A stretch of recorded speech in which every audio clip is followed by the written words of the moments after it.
Bueno, les damos la más cordial bienvenida a esta nueva instancia formativa.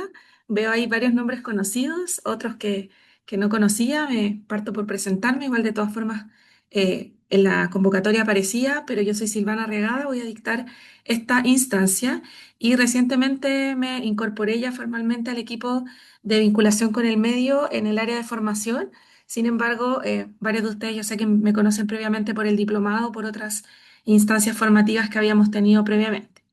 Entonces, hoy día el objetivo es que podamos conversar, revisar algunas concepciones, ¿cierto? Algunas ideas respecto a las metodologías activas de aprendizaje, qué son, cómo implementarlas y específicamente nos vamos a concentrar en revisar tres ejemplos de metodología, cómo se implementan, qué se hace para prepararlas y cuáles pueden ser algunos desafíos que podemos enfrentar al llevarlas a la sala de clases o llevarlas a distintos proyectos o instrumentos de vinculación con el medio.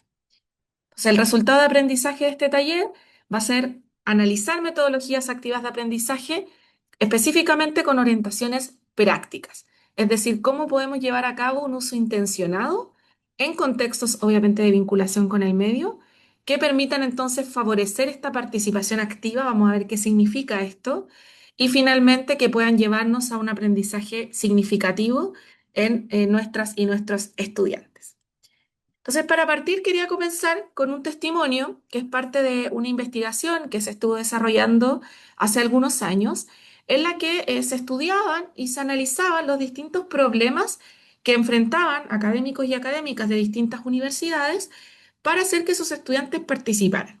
Entonces, acá vamos a leer el testimonio de un colega que era docente de pedagogía básica, para ver si podemos con esto levantar la problemática que nos va a guiar en esta instancia. Entonces, dice lo siguiente. Durante varios semestres sentí que hablaba prácticamente solo. Mis estudiantes respondían cuando se les preguntaba, pero la participación era superficial. Comentarios breves, lecturas no realizadas, discusiones que no avanzaban.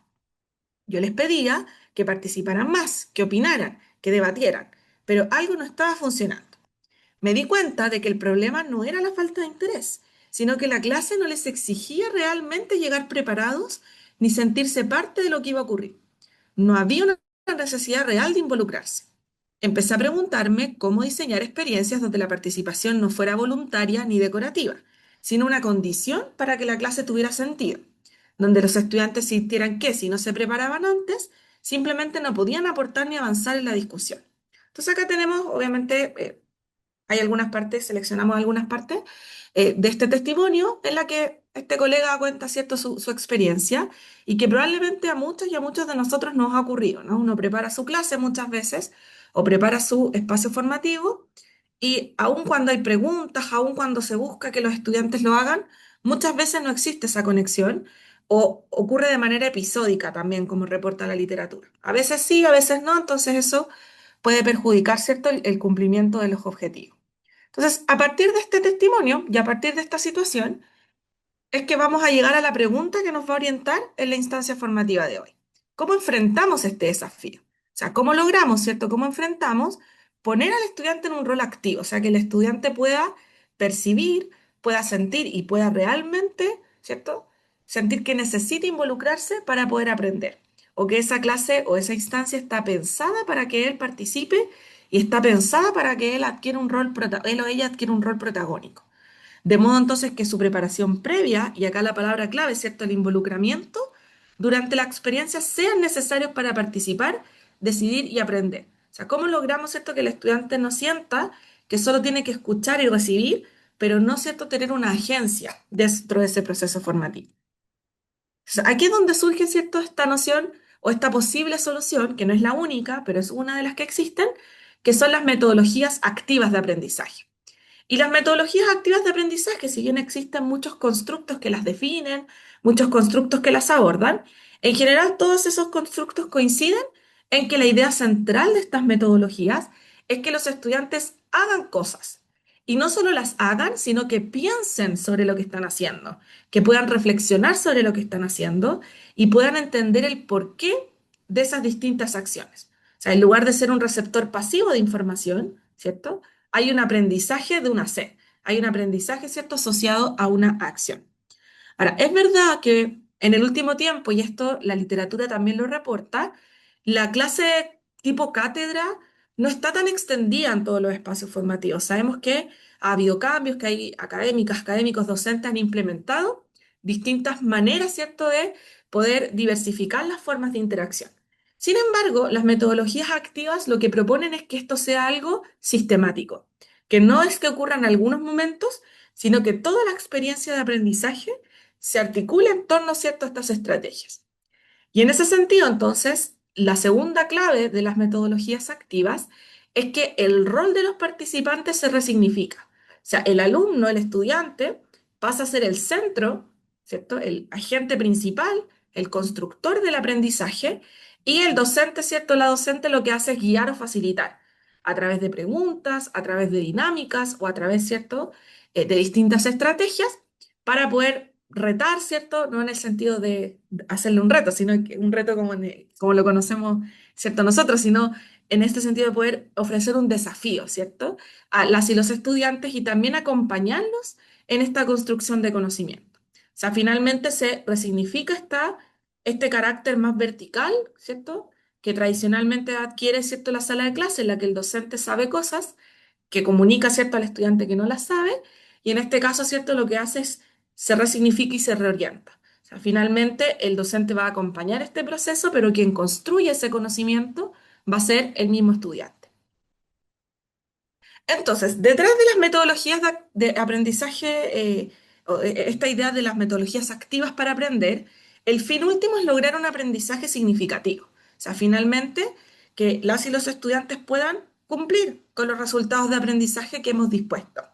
Y acá hay una metáfora que sé que varios de ustedes conocen porque en alguna instancia formativa pasada la estuvimos comunicando y veo que varios, ¿cierto?, están aquí también conectadas y conectados.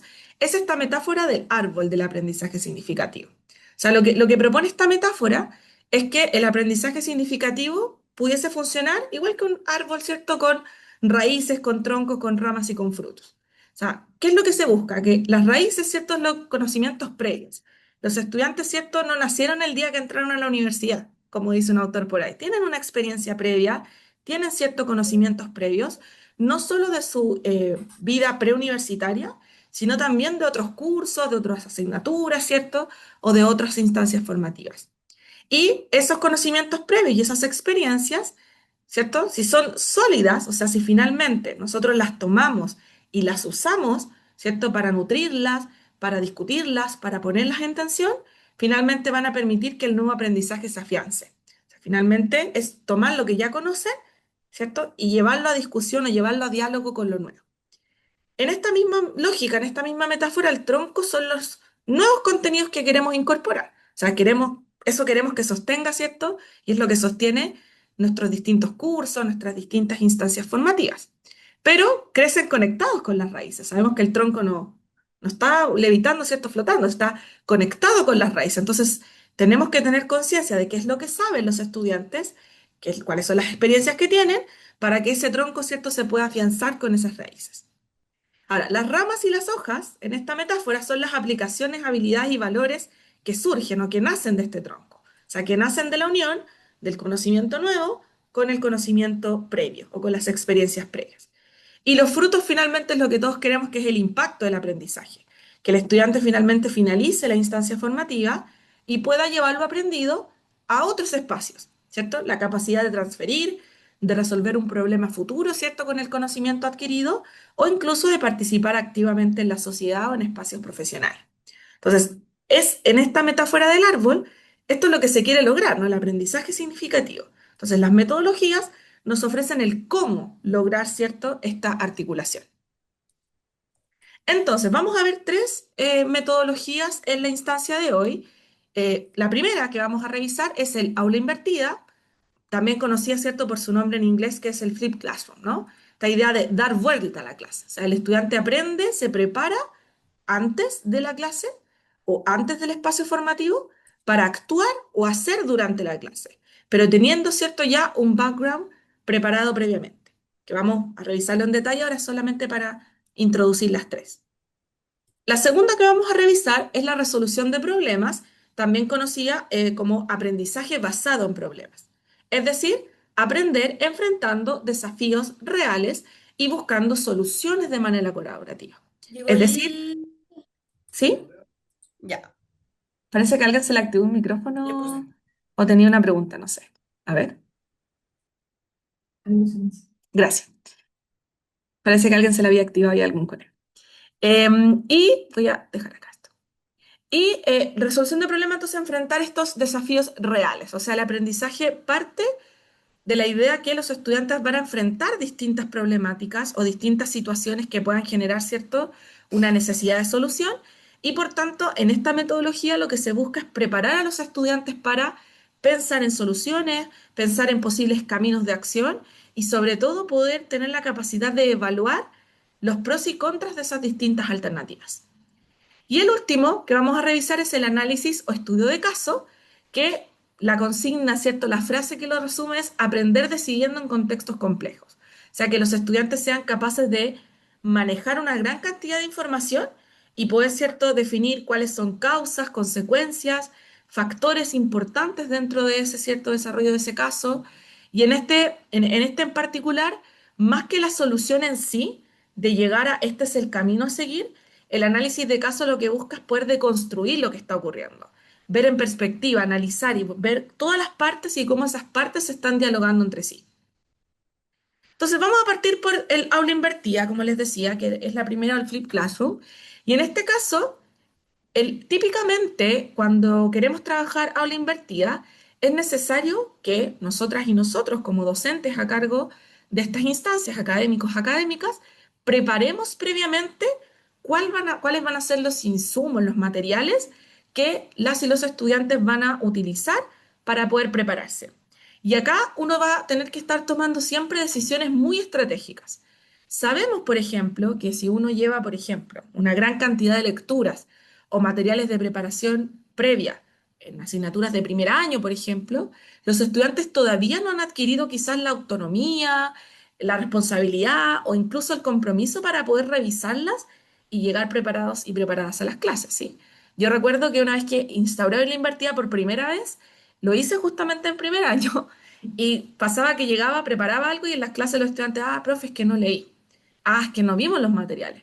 Y ahí uno se da cuenta, claro, que no es solamente disponer, decir, estos son los materiales que ustedes tienen que revisar, sino pensar estratégicamente cuál es el mejor material para las y los estudiantes de esa instancia formativa, la cantidad, por ejemplo, sabemos que los tiempos de atención hoy en día son un gran desafío por distintos factores, entonces también sabemos que si les ponemos un video de 1 hora y 4 lecturas, probablemente no las van a revisar y eso va a generar cierto un problema porque no van a poder llegar al hacer. Entonces, en términos concretos, ¿qué es lo que busca la aula invertida? Entonces, que uno prepare este kit, prepare este pool de materiales, que pueden ser videos, por ejemplo, lecturas, puede ser quizás revisar algún sitio web, revisar quizás algún material multimodal, algún material gráfico. No necesariamente tiene que ser algo muy grande, puede ser algo más acotado, para que el tiempo de clase se libere para actividades participativas y aplicadas. Ahora, como toda metodología, no es que esto sea inmediato, no es que de inmediato, ¿cierto?, el estudiante va a revisar y luego solo la clase se va a centrar en hacer. Probablemente en los primeros momentos de aplicación del método, uno igual en la clase tenga que hacer una síntesis, un resumen o una manera, ¿cierto?, de poder ayudar o abordar a quienes no revisaron el material. Obviamente, ¿cierto?, esto es algo que, como, insisto, como es una metodología, implica cierta progresión y sistematicidad que va avanzando con el tiempo y que no es necesariamente inmediata. Entonces, en ese sentido, entonces uno prepara este set de materiales, el estudiante los estudia previamente, se les pide ciertas acciones en torno a este material y en clase se realizan, por ejemplo, ejercicios, un debate o incluso una resolución de un problema a partir de lo que se vio, ¿cierto?, en estos recursos para profundizar, ¿cierto?, y afianzar lo aprendido. Ahora, en ese sentido, y vamos a entrar en detalle en algunas acciones concretas, es muy relevante que podamos entregar algo que ha recibido distintos nombres, pero es lo que se llama una ruta de aprendizaje.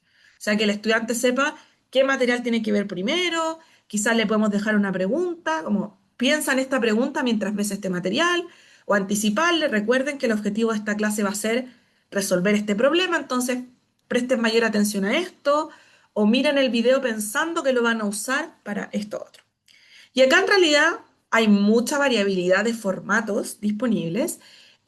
Si bien es cierto, sabemos que el recurso gráfico también comunica significado, no es necesario que uno sea profesional, por ejemplo, para editar una cápsula de video, ¿cierto? Que presente el contenido. Muchas veces quizá uno puede hacer una grabación de Zoom, algo cortito, un video, ¿cierto? Que explique algún concepto complejo o preparar, ¿cierto? Alguna selección de fragmentos de una lectura y en realidad uno va probando y viendo ver qué le funciona, pero no es necesariamente tiene que ser algo muy cierto elaborado para poder instaurar o implementar este método. Ahora, algunas orientaciones prácticas, es importante considerar que, como todas las metodologías, en este caso la aula invertida, hay cosas que uno hace antes, la preparación del método y lo que pasa durante la experiencia. Para preparar el método, ¿qué es lo que hacemos nosotras y nosotros como docentes, ¿cierto? Crear o seleccionar los recursos, que sean de calidad esos recursos, o sea, que realmente estén vinculados con los resultados de aprendizaje, incluir algunas evaluaciones que pueden ser formativas, no necesariamente con una nota. Muchas veces algunos le ponen una bonificación de décimas o le ponen algún puntaje, algo, ¿cierto? Para favorecer también la motivación. Pero incluir pequeñas evaluaciones, insisto, pueden ser formativas o cuestionarios, algo que asegure que el estudiante realizó la preparación y que también nos permita a nosotras y nosotros saber o levantar si es que el objetivo de ese material se cumplió. Quizá el estudiante va a ver el video y le podemos dejar una pregunta con alternativas quizás para poder tener información de recopilación más rápida o podemos dejarle quizás algún tipo de encuesta, algún tipo de cuestionario, algo que nos permita, ¿cierto?, saber cómo el estudiante se vinculó con el material, si lo revisó o no, pero también si comprendió el núcleo central para el cual el material fue preparado o seleccionado. Y ese punto en particular, esta inclusión de estas acciones concretas, según la bibliografía en torno al método, es lo que le da mayor eficacia. O sea, si uno solo deja el material a disposición, no tiene tanto efecto, ¿cierto? O no tiene tanto compromiso, ¿cierto? Tanto engagement de parte de los estudiantes, si es que no está asociado a alguna acción de seguimiento o alguna acción de verificación de aprendizaje por parte del docente. Ahora, durante la experiencia, la idea es poder emplear estrategias activas, ¿cierto? Discusión, trabajo en grupo colaborativo, entregar un caso práctico, ¿cierto? Un hacer que involucre aplicar aquello, ¿cierto?, que se preparó. Y obviamente, resolver dudas, por ejemplo, detectadas en los cuestionarios previos que uno realizó. Si uno se da cuenta, hoy todos los estudiantes marcaron la C y en realidad era la B, puede haber un problema, ¿cierto?, de aprendizaje, quizá el material algo pasó. Entonces, es un espacio para resolver, ¿cierto?, esas dudas y poder, ¿cierto?, mejorar ese proceso o entregar, ¿cierto?, la respuesta y explicar su justificación. Y en ese sentido, la sugerencia, ¿cierto?, metodológica es aprovechar el tiempo presencial, ese tiempo que tenemos in situ con los estudiantes en el espacio formativo, para actividades que tengan un mayor o un alto nivel cognitivo, que analicen algo, que creen algo, que lo apliquen, ¿cierto? Para de esa manera que aquello que vieron, aquello que analizaron, aquello que estudiaron, lo vean en acto, lo vean puesto en acto en estas instancias. Ahora, algunas preguntas clave que nos podemos hacer para diseñar los recursos. ¿Qué quiero que aprendan los estudiantes, por ejemplo? ¿Qué recursos apoyan mejor ese aprendizaje fuera del aula? ¿Será una lectura teórica? Bueno, quizás les está costando leer un paper o leer un capítulo o leer un texto muy complejo. Quizás necesitan un video, una ayuda, algo más corto, más específico. O quizás necesitan ver algo más gráfico, algún elemento, ¿cierto? Una infografía o algún otro tipo de recurso más visual. ¿Cuánto tiempo también esperan que dediquen a ese trabajo autónomo? Uno dice, ya, este recurso quizás es más complejo, o este recurso quizás va a ser más cortito, porque así lo ven bien, con harta atención, lo revisan adecuadamente, porque en la clase va a ocurrir, ¿cierto? Esto que les decía de aplicar o de crear algo, etcétera. ¿Cómo también se va a apoyar ese aprendizaje? Lo que les decía, tener siempre una ruta clara. Esto es lo que tienen que hacer, esto es lo que tienen que ver, esta es la pregunta en la que tienen que pensar. Y pensar también cómo se va a poner en acto ese aprendizaje. ¿Qué van a hacer en la clase entonces?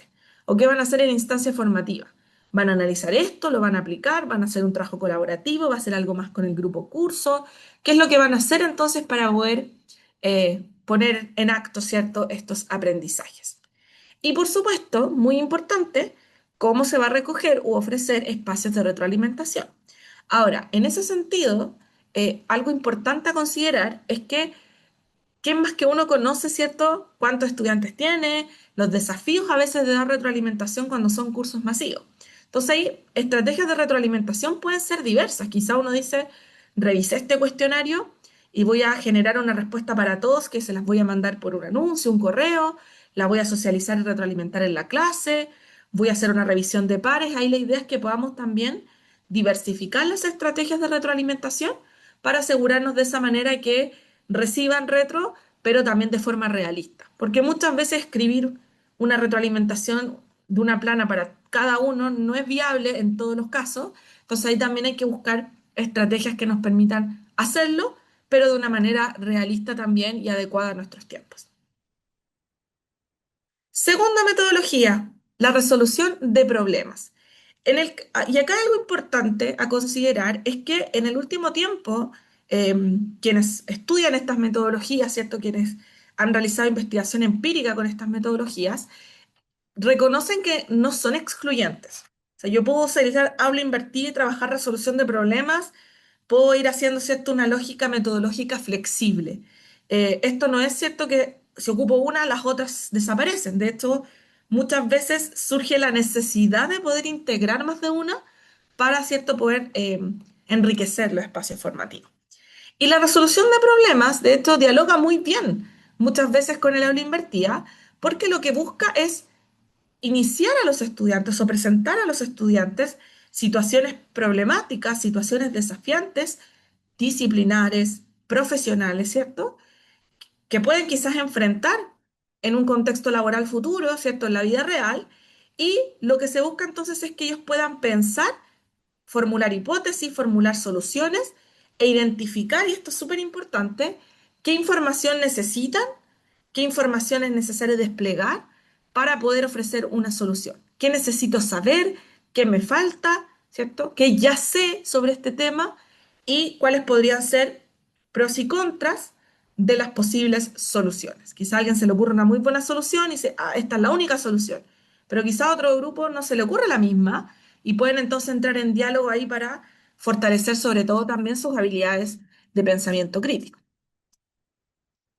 Orientaciones prácticas de la resolución de problemas, al igual que con el aula invertida, también tenemos algunas orientaciones. En este caso, como el nombre lo indica, lo clave del aprendizaje basado en problemas, la resolución de problemas, es la selección o el diseño del problema. El problema tiene que ser lo más auténtico posible. Ahora, obviamente, una vez cambia un nombre, una vez cierto, modifica ciertos elementos por el momento formativo del estudiante, pero el problema tiene que ser lo más auténtico y acorde al nivel de los estudiantes, pero también acorde a la naturaleza del problema. Porque si uno genera un problema, ¿cierto?, ad hoc y lo hace muy fácil de resolver, un problema que uno dice, este problema nunca va a ocurrir, nunca va a suceder, también los estudiantes pueden desconectarse, ¿no? En educación pasa mucho, y esto está estudiado, que a veces, no sé, le presentan a los estudiantes, a profesores en formación, un problema donde un estudiante dice algo que uno dice, un niño de esa edad jamás diría algo así. O un estudiante de esa edad jamás diría algo así. Entonces uno ve el problema y como no se ve natural o auténtico, uno no se puede conectar, digamos, profesionalmente con ese problema. Entonces la idea acá, el foco es que el problema sea lo más auténtico, complejo y acorde al nivel, ¿cierto?, de los estudiantes, pero también a la naturaleza del mismo. Segundo, definir el objetivo de aprendizaje de la instancia formativa que está ligado al problema. O sea, todos nuestros cursos, ¿cierto?, programas, ¿cierto?, instrumentos incluso de vinculación con el medio tienen ciertos resultados de aprendizaje o tienen ciertos objetivos. El problema tiene que estar vinculado con alguno de esos para que también los estudiantes puedan ver, ¿cierto?, puedan notar o puedan advertir cómo ese problema les está fortaleciendo una habilidad, les está fortaleciendo, ¿cierto?, una competencia o algún tipo de conocimiento. Y por supuesto, preparar los recursos de apoyo. Por ejemplo, guías para completar, datos iniciales que se necesitan conocer para el problema, lugares donde se puede buscar información, sobre todo en los primeros años de formación. ¿Dónde busco de este problema? ¿Tengo que buscar investigaciones? ¿Tengo que buscar datos quizás del INE? ¿Dónde puedo encontrar antecedentes que me permitan analizar esto. Y durante la experiencia, aquí la idea es que podamos guiar la discusión durante el proceso de resolución del problema, sin proporcionar directamente las respuestas. Eso no significa que si alguien se equivoca o algo está muy alejado, no lo vamos a decir. Pero la idea de la resolución de problemas es que podamos vincularnos con la discusión a través de preguntas. O sea, si un estudiante, por ejemplo, nos dice, hoy nosotros tenemos esta solución, y uno dice, la solución está muy lejos, en vez de decirle, oye, ¿sabes que está muy lejos? Quizás hacer alguna pregunta estratégica u orientativa para llevarlo, ¿cierto?, a la discusión o que ellos puedan notar que en realidad se están alejando del camino, ¿cierto?, esperado o de una solución realista, una solución profesionalmente práctica para el problema. Y acá un poco en la misma lógica, esta idea de las pistas si el grupo se estanca. O sea, si uno ve que hay un grupo quizás que está muy alejado, que está muy complicado, quizás que no entendió muy bien el problema o los distintos antecedentes, ofrecer quizás alguna retroalimentación, decirle, miren, saben que en realidad esta solución propuesta podría ser para otro problema o no se ajusta éticamente al constructo, o quizás fíjense que están dejando de lado este dato, están dejando de lado, ¿cierto?, este tema, traten de incorporarlo y vean cómo se va ajustando. Y acá hay una matriz que de hecho quizás después se las podríamos mandar, que es una matriz, digamos, que se suele utilizar, que se llama matriz de resolución de problemas. Se las voy a mostrar porque en el Word se ve mejor.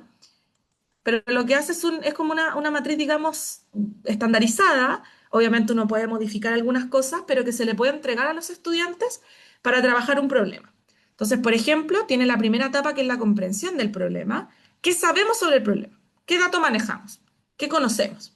¿Qué no sabemos y necesitamos investigar? Quizás nos dieron un problema y digo, uy, en realidad este problema está en una localidad geográfica que no sé dónde está.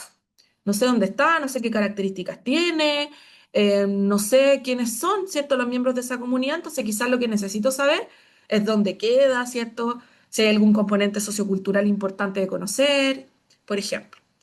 Luego viene el análisis del problema, donde los estudiantes van completando. ¿Dónde, cuándo y quiénes están involucrados en este problema? ¿Cuáles son hechos relevantes de este problema? ¿Qué es lo que nos está presentando? ¿Cuáles son las ideas generales? ¿Cuáles son supuestos o creencias implícitas que les permita a los estudiantes también hacerse conscientes de que ellos van a creer ciertas cosas o van a pensar ciertas cosas o van a tener quizás ciertos estereotipos o van a tener ciertas creencias, ciertos patrones de pensamiento que se llaman también, y que puedan pensar, oye, a ver, cuáles pueden ser creencias asociadas a los elementos del problema? Luego viene una parte que es probablemente la más compleja en términos cognitivos y la que va a requerir más guía, que es la identificación de causas y factores. O sea, uno dice, acá hay un problema. ¿Cuáles son las principales causas o detonantes? Quizás en el problema uno puede dejar algunas luces, ¿cierto? Algo más explícito, o puede involucrar que el estudiante investigue, que busque información, o que uno le diga, mira, sabes que aquí en este texto quizás vas a encontrar información. Ahí el grado de guía, de monitoreo, depende mucho también del momento de formación del estudiante, también del curso. Uno mismo los conoce, sabe más o menos quizás necesitan más o menos apoyos, andamiajes. Ahí uno puede, cierto, ir jugando en el camino para tomar esas decisiones. También factores asociados o posibles consecuencias. ¿Qué consecuencias está teniendo este problema? ¿Qué efectos negativos, positivos? ¿Cierto? ¿Quiénes son los afectados? ¿Qué pasa si no resuelvo este problema? También eso ayuda mucho a los estudiantes a pensar. Si este problema nunca nadie se hace cargo, ¿qué podría pasar? Y eso les permitiría, ¿cierto?, poder entender posibles consecuencias. Y en la parte de la matriz final, en la parte final de la matriz, perdón, está la formulación de alternativas de solución. O sea, uno va pidiéndole al estudiante, uno le puede pedir un número de soluciones, a veces algunos los hacen trabajar con una en profundidad, o a veces algunos los hacemos trabajar con dos, para que tengan la posibilidad de posicionarse en una solución, en una segunda, y evaluar después cuál es mejor, cuál es peor, ahí dialogarlo, ¿cierto?, también con el curso. Entonces, se les pide que escriban un poco de la solución, consiste en esto, estas son las ventajas, si elijo esta solución, esto es lo bueno que voy a tener, y algunos riesgos o limitaciones. No todas las soluciones son perfectas, sabemos que pueden haber, ¿cierto?, algunos daños colaterales o algún problema, ¿cierto?, colateral, entonces ahí uno puede pedirle al estudiante que piense cuáles podrían ser para ver también cómo integrarlo. Y finalmente uno le dice, y ahora tome la decisión hagamos una discusión, veamos todas las soluciones y como equipo tomen una decisión. ¿Con cuál solución se quedan y cuál es la evidencia o la justificación que van a entregar para poder, ¿cierto?, elegirla. Ahora, dependiendo acá, hay algunas matrices de resolución de problemas que incluyen un plan de acción, sobre todo si uno les va a pedir implementar esa solución. Entonces, el plan de acción, como ya, las acciones van a ser esta para la solución, este va a ser el responsable, estos son los recursos que necesitamos en estos plazos.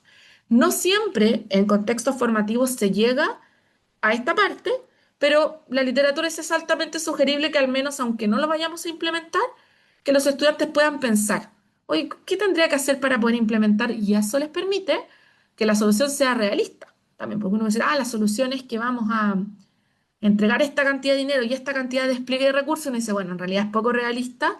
Entonces, quizás pensar en este plan de acción les permite aterrizar sus distintas ideas. Y en esta misma matriz se propone que luego de presentación o luego ¿cierto?, de socialización de estos problemas, se pueda ofrecer un espacio de metacognición. ¿Qué aprendí al resolver el problema? Profesionalmente, ¿qué habilidad me llevo de este problema? ¿Qué fue lo más desafiante? ¿Qué fue lo que más nos costó? ¿Qué haríamos distinto si nos enfrentáramos a resolver un problema en el futuro? ¿Haríamos lo mismo? ¿Tomaríamos en cuenta otro punto de vista? Y acá en realidad hay mucha variabilidad. A veces los estudiantes dicen lo más desafiante fue ponernos de acuerdo, quizás. No fue el problema en sí, sino que fue comunicarse con el grupo. Quizás lo más desafiante para algunos es, nos costó encontrar información. No sabíamos dónde encontrar información para poder abordar el problema. Entonces eso permite también que uno recopile evidencia, diga como, si a todos les está costando buscar información, quizás voy a tener que implementar alguna estrategia, enseñarles a usar, no sé, Google Académico, o voy a enseñarles a buscar datos estadísticos en el INE, etcétera, etcétera, y depende mucho también de las distintas disciplinas.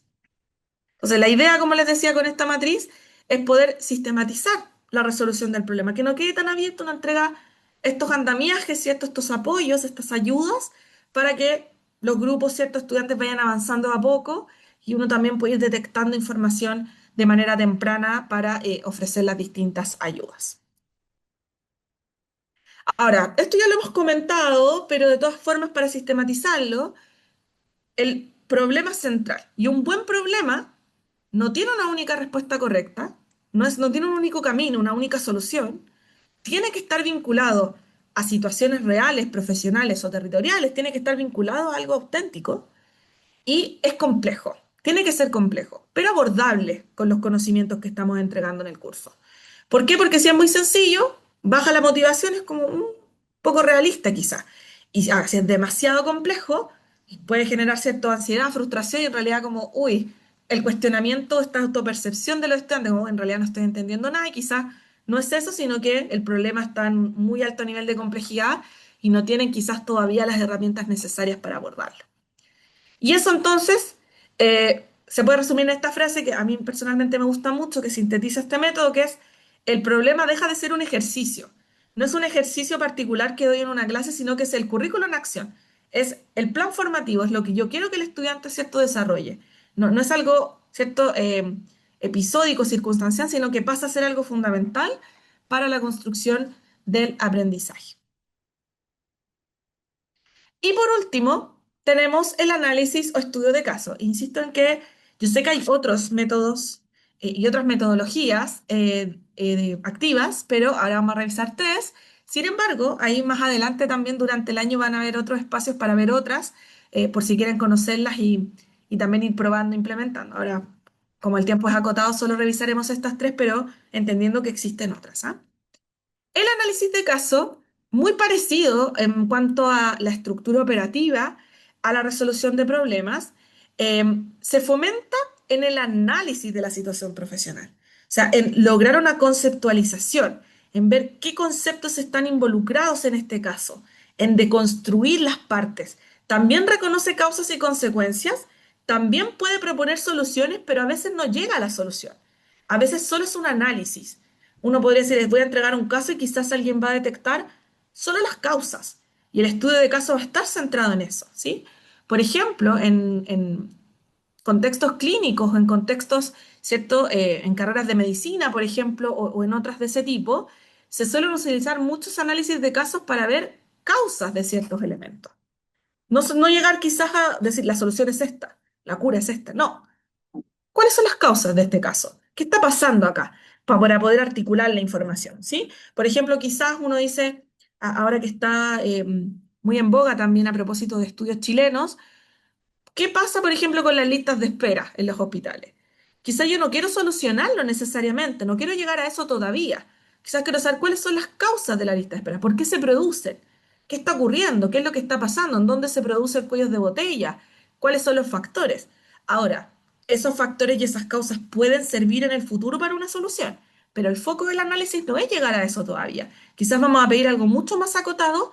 ¿Para qué? Para que desarrollen un juicio crítico y sean capaces de tomar decisiones en contextos complejos y ambiguos. Es decir, tengo toda esta cantidad de información, ¿por dónde me voy? ¿Cuáles son posibilidades? Estos son los factores, estos son los elementos que pudiesen ser condicionantes. Entonces, en este caso, las orientaciones prácticas. También, insisto, es muy parecido en términos metodológicos a la resolución de problemas, escoger el caso, ¿cierto? Que esté alineado con los objetivos de aprendizaje. Y en este caso es muy sugerible proveer el caso con anticipación. No es recomendable que lean el caso por primera vez cuando lo van a analizar. O sea, que uno dice, en esta clase vamos a trabajar con un caso y lo van a leer y además van a hacer el análisis completo. No es tan recomendable porque la lectura del caso también es una etapa crucial dentro de esta metodología. Entonces, tiene que tener un momento de lectura, de comprensión, de asegurar que se entendió bien, de poder destacar cuáles son las ideas clave o cuáles son los conocimientos clave. Entonces uno quizás puede pensar en más de una instancia para que tengan ese espacio de lectura resguardado o asegurarse que puedan tener un espacio previo, ¿cierto?, de preparación de ese material.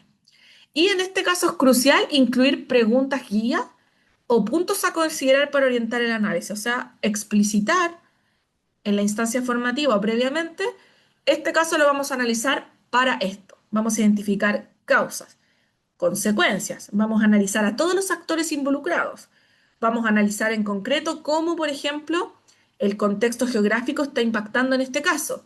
Pero es importante anticipar cuál va a ser esa meta de aprendizaje, esa meta de comprensión del caso, para que durante la experiencia eso ya esté enmarcado. Hay un enmarque, hay un contexto de por qué estamos haciendo esto y aunque haya mucha información, nos vamos a focalizar en esta por esta y por esta razón. Y eso tiene que ser explícito. Y en ese sentido, la idea es que, como les decía, podamos pensar o orientar la discusión hacia la identificación de los distintos factores o elementos condicionantes dentro del caso específico.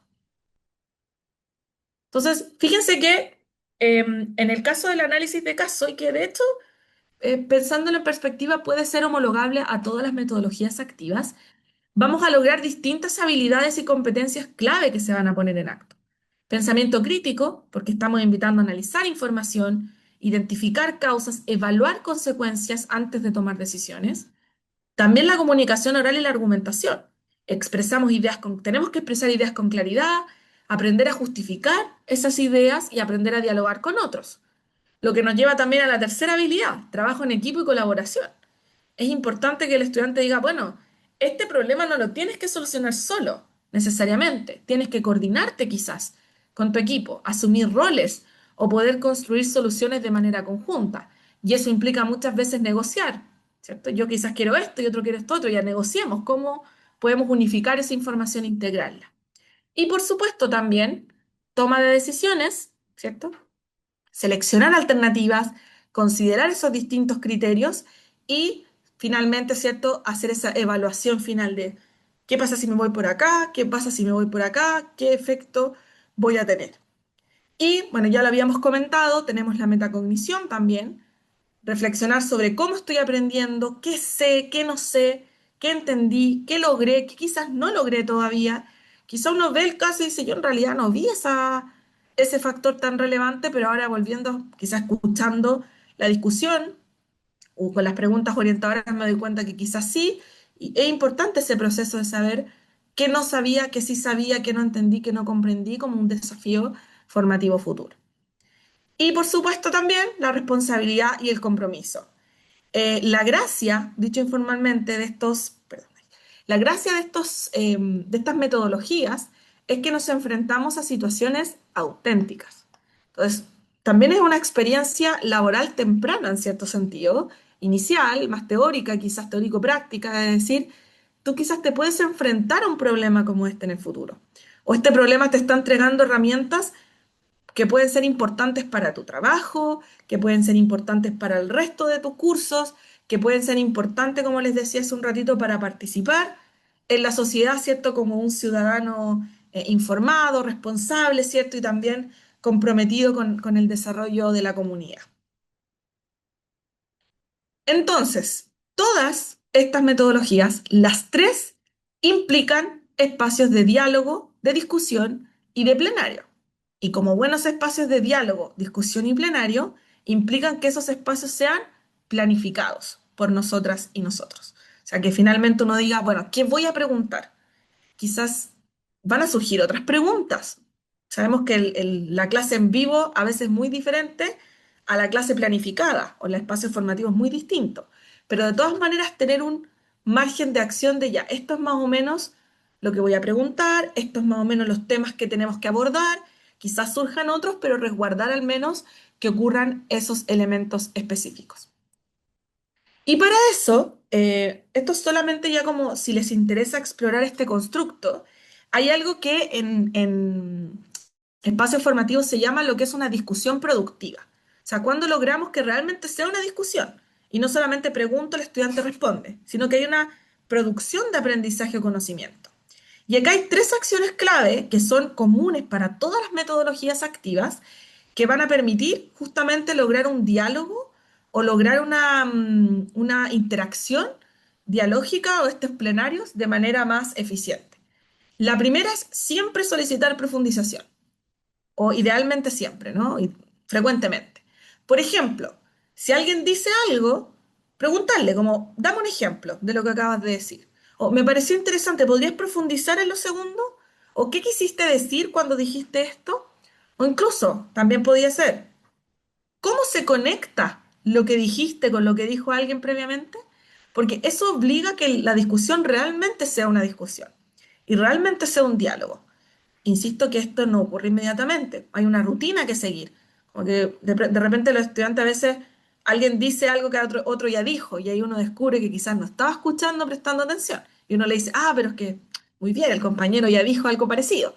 La idea acá es que sea más intencionado. Como, "Oye, ¿cómo se conecta lo que ustedes están proponiendo como solución con lo que propuso este otro grupo? ¿O cómo se conecta lo que dijiste con lo que acabamos de comentar? ¿Es lo mismo? ¿Es distinto?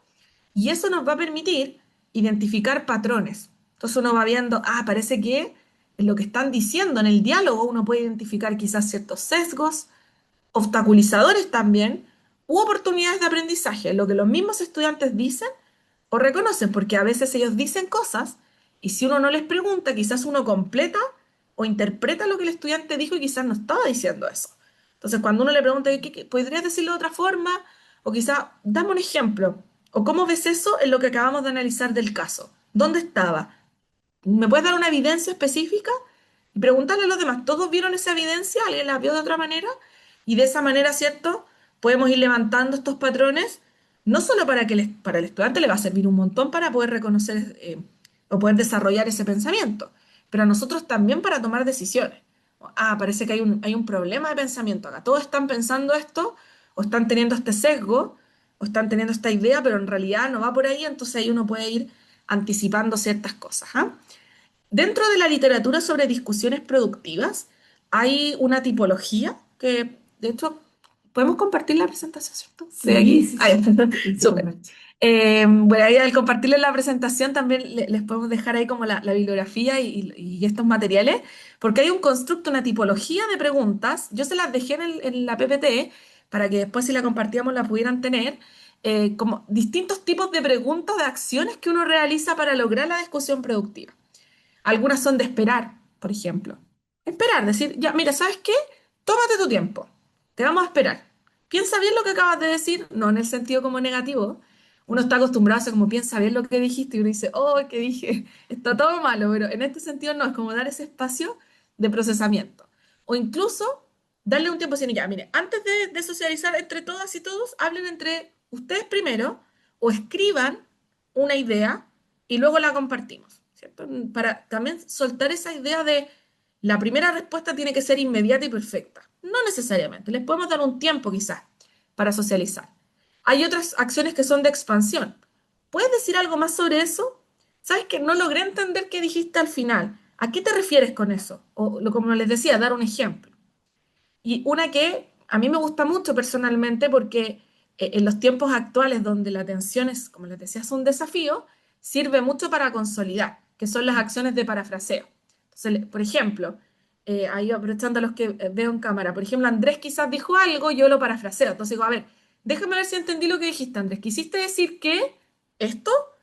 Y entonces el estudiante corrobora, dice sí, pero además, o sí, súper bien, o no, en realidad dije otra cosa.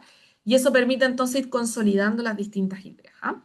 Hay muchas acciones, hay acciones también de repetición, se las dejé todas acá, de justificación, de desafío, de razonar, de agregar o de explicar otra perspectiva también, como ¿quién puede explicar lo que acaba de decir Jaime?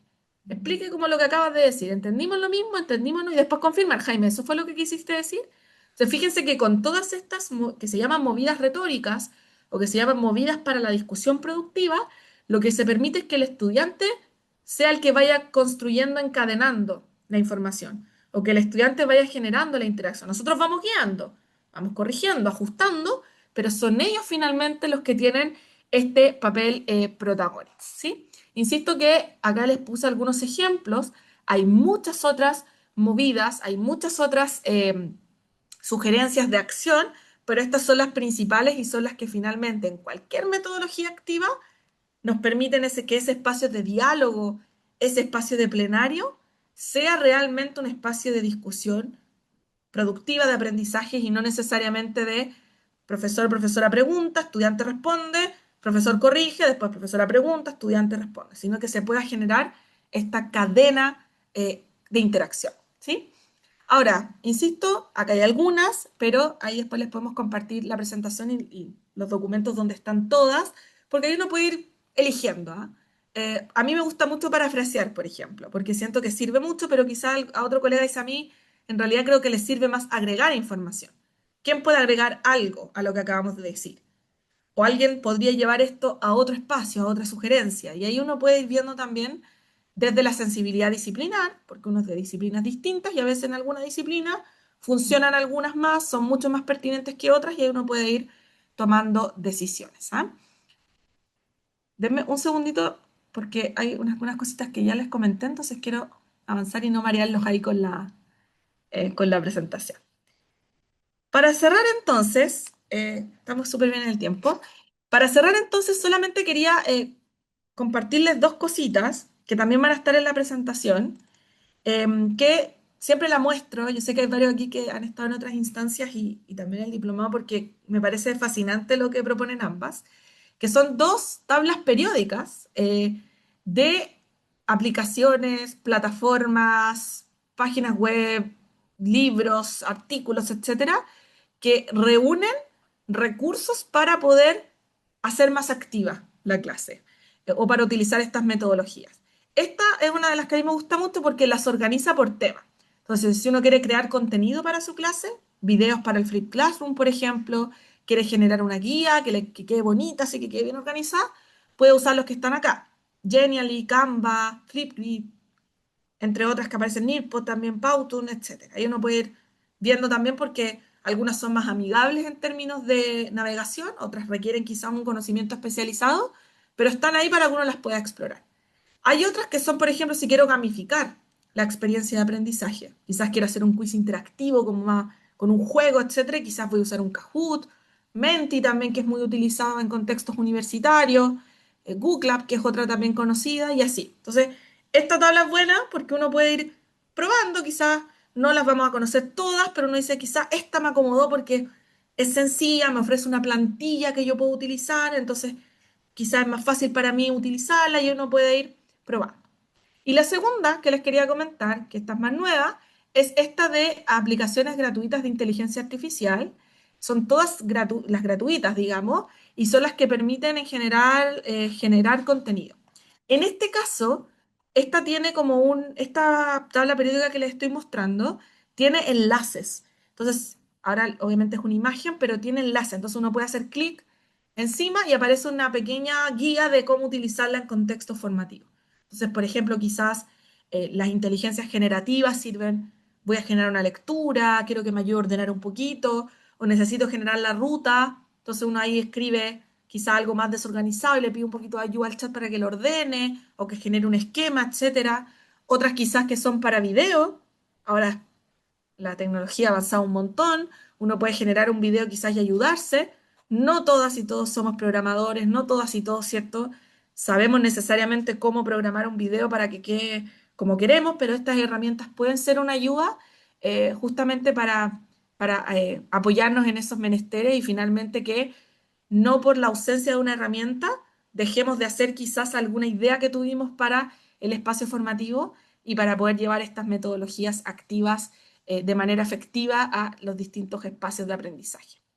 Entonces, Silvana, disculpa, sí, ahí aparece un curso práctico de inteligencia artificial. sí, ¿Es real o no? Sé que sí. no. Y todos son gratuitos, o sea, hay algunas que tienen como versiones de pago en general, que tienen otras opciones, pero la verdad es que las versiones gratuitas igual sirven bastante, como que ayudan bastante. Incluso, bueno, quizá ahora por tiempo no, pero ahí voy a aprovechar a dejar la invitación para el año, porque ahí vamos a hacer varios talleres de temáticas vinculadas. Gama, por ejemplo, que es una aplicación para crear presentaciones, ayuda un montón si uno quiere hacer Flip Classroom, por ejemplo. Uno dice, tengo este texto teórico y quiero entregar una guía de ayuda, entonces porque siempre uno es el agente. Eso yo estoy absolutamente de acuerdo, no le podemos dejar toda la IA alucina un montón, no está, ¿cierto?, con la experiencia que tenemos nosotros en los cursos, pero sí ayuda a ordenar, nos ayuda a hacer más efectivo el tiempo. Entonces quizá uno le da la instrucción, quiero una guía que tenga una infografía sobre este texto, que tenga esto, y esto te produce un borrador. Entonces quizá uno después lo revisa, le cambio el texto, la imagen quizás no me gustó, la IA tiene mucho sesgo a veces de género, mucho sesgo profesional, entonces uno dice, esta imagen es muy estereotipada, voy a buscar otra. Se puede, pero finalmente ayuda con el tiempo, para que uno tenga y parta de una maqueta, no crear de cero y finalmente, ¿cierto? Volver a esa idea que les decía, que no la ausencia de una herramienta, que la ausencia de una herramienta, perdón, no nos impida poder poner en acto estas distintas metodologías. Con eso, entonces, estas dos ahí enlaces se los podemos dejar después también con los recursos del taller. Finalizamos esta instancia y abrimos el espacio por si es que alguien tiene alguna pregunta también. Y por supuesto también para agradecer ahí la convocatoria. Hola, yo quiero preguntar algo. Súper. Primero, felicitarte, muchas gracias por toda esta información. No, ¿cuál es el nombre de esa movida que dijiste? ¿Cómo se llamaba? Movidas retóricas o movidas discursivas. Así uno la encuentra y la encuentra en la Sí, bibliografía. Lo sí, encontré genial. como- lo voy a anotar en el chat.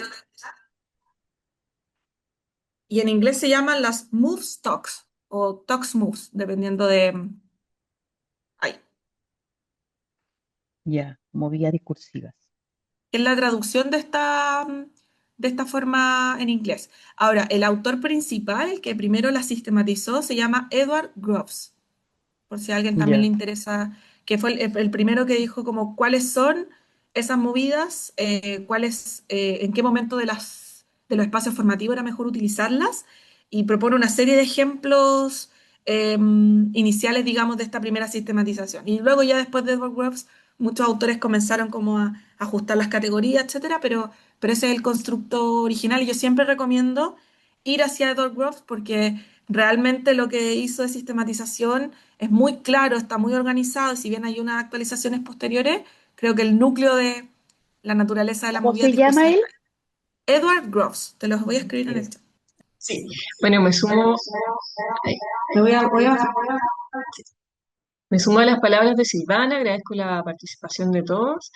Contarles que Silvana durante el año estamos generando una línea de formación, ya va a dictar varios cursos de este tipo con muchas temáticas aplicadas a la vinculación con el medio que yo creo que van a ser de mucho interés.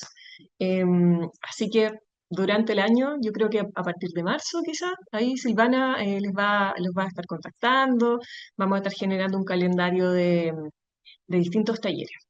Y decirles que ahora, antes de finalizar las vacaciones, tenemos un microtaller, un microcurso, perdón, que va a ser dictado por la doctora, una doctora de la FUCS. Entonces los queremos invitar a que asistan, dura 4 horas en total, comienza el día 19 y el 20, y ahí en el chat dejé el enlace de inscripción, ¿ya? Por si les interesa, también para que lo puedan ayudar a difundir esa instancia que también estoy segura que va a ser muy, muy productiva, muy, muy práctica también. Eso. Muchas gracias a todos. Les recuerdo que este taller quedó grabado y lo vamos a subir en la plataforma de SM, en la sección tutoriales, a partir de la próxima semana. Súper, muchas gracias a todos. Que estén muy bien. Súper, que estén muy bien. Gracias. Chao. Chao, chao.